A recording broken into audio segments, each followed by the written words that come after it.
Ivan is leaving tomorrow, so we decided to go a little bit out for some fun dive. We're going to pyramids. And then we have a new guest. Just arrived. Fresh from Russia. Fresh from Moscow. Вань, привет. Здорово. Класс. Ну как ты? Хорошо. Хорошо? Хорошо. I forgot to order tanks yesterday, so today we're using the tanks we've been using for the kids. And that's how the sign mount looks like on them. Super small. Otherwise looks like a normal sign mount.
Tomorrow Ivan is leaving. He decided to stay around another 5 days in Ubud, do like a little bit hiking and that stuff.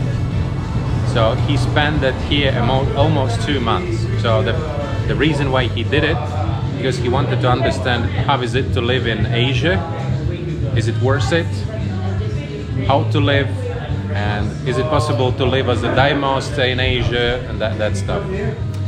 And I think he said he understood everything. There was a lot of questions for himself, but he understood all of this. Like there's answers for all of these questions now. We came here first of all to celebrate Ivan's dive master certification. So he finished all the dive master course, so all the performance requirements are met. And another thing is that he's leaving tomorrow. So we just want to get some good dinner. That's it for today. Thank you very much for watching. See you tomorrow. Bye.